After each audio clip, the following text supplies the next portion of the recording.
The streets of Los Angeles were bustling with the usual chaos of honking horns, tourists snapping pictures, and the occasional Hollywood star gliding past in a sleek limousine. Among the luxury cars that lined the city streets, a Ferrari in a striking red shade sat parked outside a downtown apartment complex. For 30 days, it remained unmoving, its engine silent, gathering dust under the Californian sun. The owner, a young woman named Isabella Monroe, had been frantic. Her life revolved around speed, glamour, and control. And suddenly, one of her most prized possessions was nothing more than an immobile sculpture of steel and power.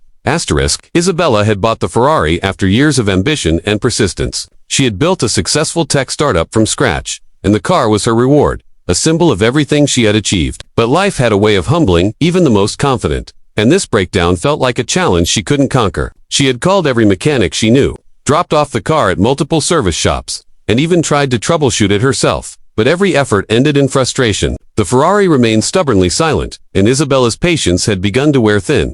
On the edge of town. In a small garage tucked between a laundromat and a coffee shop, a man named Sam worked tirelessly on cars that most people had given up on. He wasn't a celebrity mechanic, nor did he have a fancy title or a glossy portfolio. Sam was unemployed, having lost his previous job when the auto shop he worked for closed down. But he had a gift and uncanny ability to diagnose problems that seemed impossible to fix. His hands were always greasy, his clothes covered in oil stains, and his reputation, though small, was impeccable among those who truly appreciated skill over status.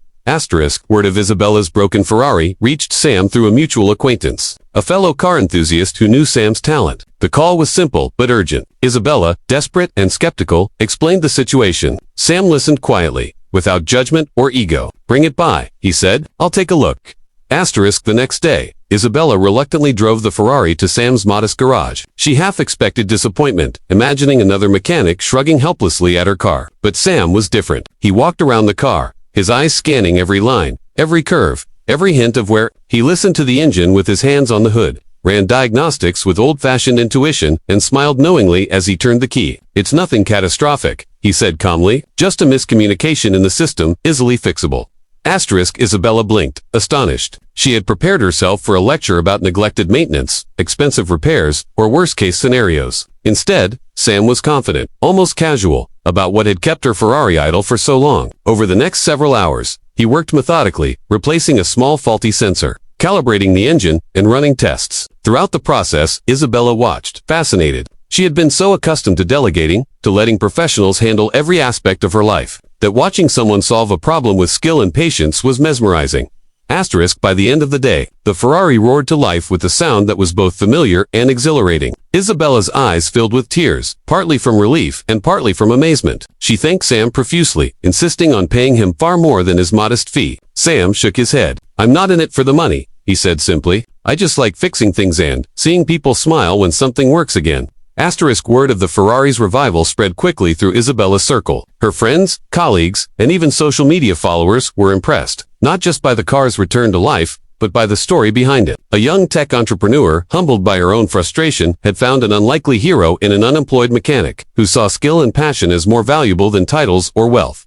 Over the next weeks, Isabella and Sam formed an unexpected bond. She invited him to exclusive tech events, where he quietly observed the glamour and chaos without feeling out of place. In return, he invited her to his garage, showing her the art and science behind every repair, the intricate dance between machinery and human intuition. They shared stories, laughed at the absurdity of her high-maintenance lifestyle, and discovered a mutual respect that transcended class, wealth, and social expectation. The experience changed Isabella in subtle but profound ways. She realized that no matter how successful she became, life would always throw obstacles her way, problems that couldn't be solved with money, power, or influence. Sometimes, it took patience, humility, and a willingness to trust someone unexpected. And she realized that greatness wasn't measured only by achievement but by character, compassion, and the ability to recognize skill and dedication wherever it appeared.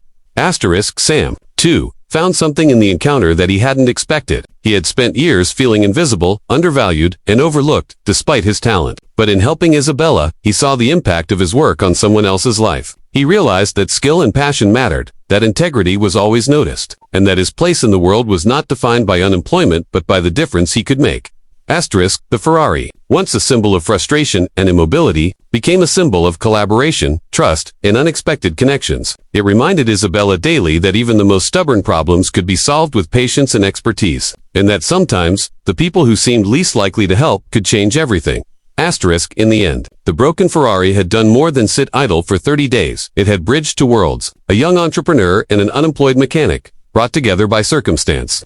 Discovered friendship, respect, and a lesson about humility and perseverance. The car no longer represented mere status. It represented the power of trust, the value of skill, and the beauty of human connection in a world too often obsessed with wealth and appearances. Asterisk. And as Isabella drove the Ferrari through the streets of Los Angeles once more, the engine humming perfectly beneath her, she realized that sometimes the best things in life were not bought, but earned, nurtured, and shared with those who had the courage and talent to make a difference. Asterisk.